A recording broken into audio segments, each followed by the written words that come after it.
Depois de 17 anos, vamos falar de outros bolas cheias. Depois de 17 anos, o Flamengo voltou a ser campeão brasileiro. Quem achava que o último jogo ia ser fácil, se enganou. No Maracanã, o maior público do ano. 84.848 pessoas. Quase todas certas de comemorar o título do Flamengo. Quase todas não, todas. Porque os gremistas presentes também queriam a vitória do Mengão para afastar a possibilidade do título do arquirrival Internacional. Explicando, o campeonato chegou à última rodada com o Flamengo na liderança com 64 pontos.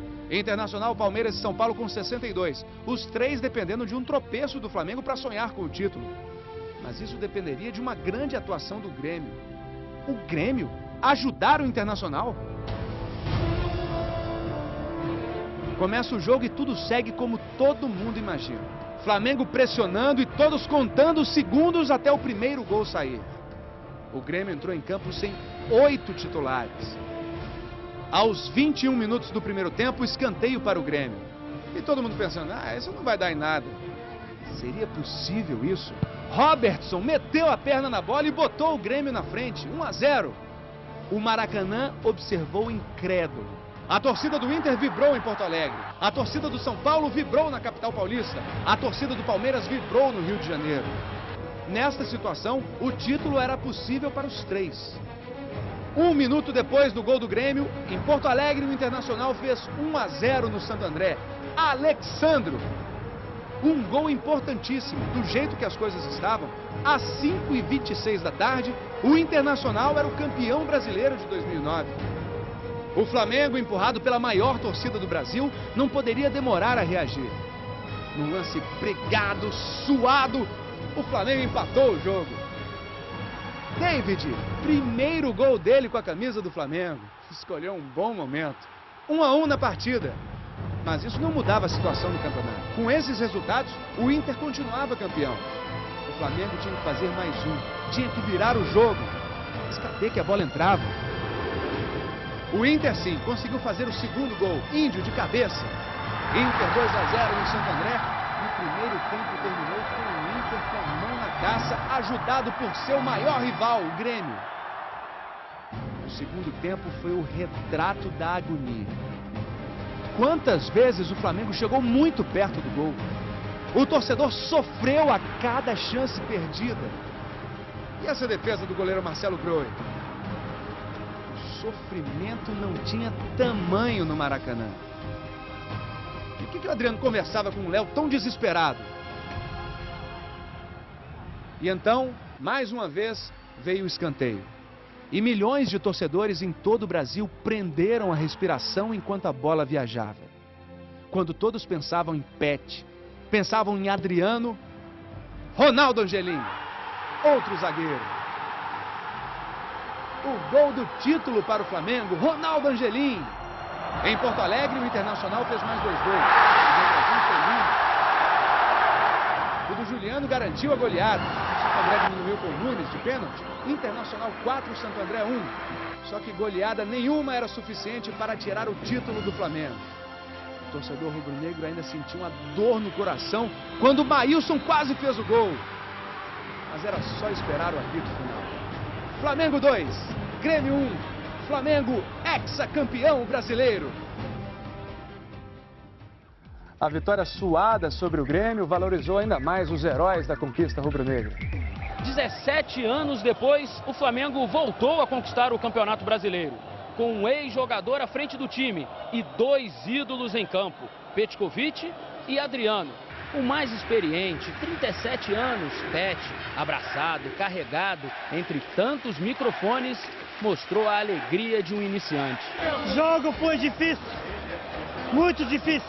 Tivemos ansiedade, tivemos intranquilidade, paciência faltou um pouco, mas no final, aquilo que a gente almejou. Esse título para mim, né, é muito importante, não só para mim, né, mas como para minha família também, que sofreu comigo bastante, né? Eu fui no começo muito criticado, alguns não acreditavam mais em mim. Estou muito feliz pelo Flamengo, pela torcida que estava esperando esse título já há 17 anos.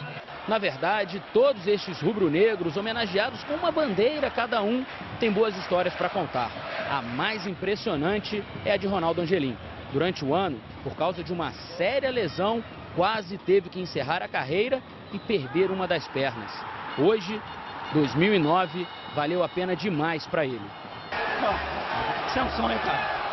Eu, como torcedor do Flamengo, e nós somos merecedores pelo trabalho que a gente fez. E agradecer a Pet também, que encaixou uma bola muito boa ali. Eu acabei fazendo o gol, né?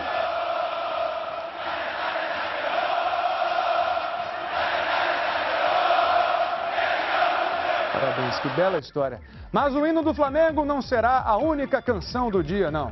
No Fantástico, quem faz 3 gols pede a música.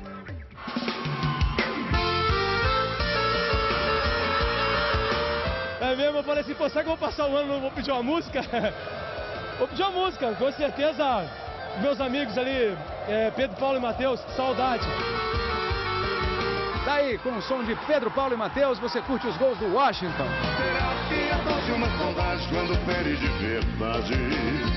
Rogério Ceni também fez um de falta. Mas quem encerrou o ano arrebentando foi o Washington. 3 gols. Só não dá pra ninguém dizer que tava com saudade de gol dele, né? Washington, São Paulo 4, Sport 0. Faz gol toda hora. Hoje foi concluída a história mais impressionante desse Brasileirão. A reação do Fluminense. A luta para escapar do rebaixamento foi demais. A atitude do torcedor palmeirense hoje parecia prever o que estava por vir. Um desânimo. O Botafogo precisava vencer o Palmeiras para escapar do rebaixamento. Fez um gol com o Wellington, outro gol com o Jobson. Levou um do Robert no fim, mas se livrou. Botafogo 2, Palmeiras 1, Botafogo livre do rebaixamento e Palmeiras, depois de liderar o campeonato por 19 rodadas, fora até do grupo dos times classificados para a Libertadores. Com o Botafogo salvo, o jogo de Curitiba era dramático. Curitiba contra Fluminense, quem perdesse seria rebaixado. O Curitiba também cairia com um empate. O Fluminense saiu na frente com o Marquinhos. O Coritiba empatou com o Pereira e o jogo foi banhado em lágrimas. Um sofrimento até o último minuto. Quantos morreram do coração quando essa bola balançou a rede pelo lado de fora? O Coritiba correndo o risco de ser rebaixado no ano de seu centenário. O Fluminense correndo o risco de botar a perder a reação mais incrível da história do Campeonato Brasileiro. O time parecia no caminho sem volta para a segunda divisão. 98% de risco de cair. O Fred assumiu a missão impossível. O Fluminense embalou 6 vitórias seguidas, 11 jogos sem perder. Hoje não conseguiu vencer, mas conseguiu o suficiente para concluir a maior reação da história do Brasileirão. O Coritiba foi rebaixado. Fred, missão impossível, superou mais um adversário. E a missão que era impossível virou possível, bem possível, provável. Hoje o tricolor pode dizer: missão cumprida. Você vê que o futebol ele é tão dinâmico que um gol vale um ano. Imagina a responsabilidade que tem um atleta dentro do campo, representar 10, 12 milhões de torcedores igual o Fluminense tem. E fica aí um recado, pessoal, que impossível ele existe até você fazer. Quando você faz, ele se torna possível.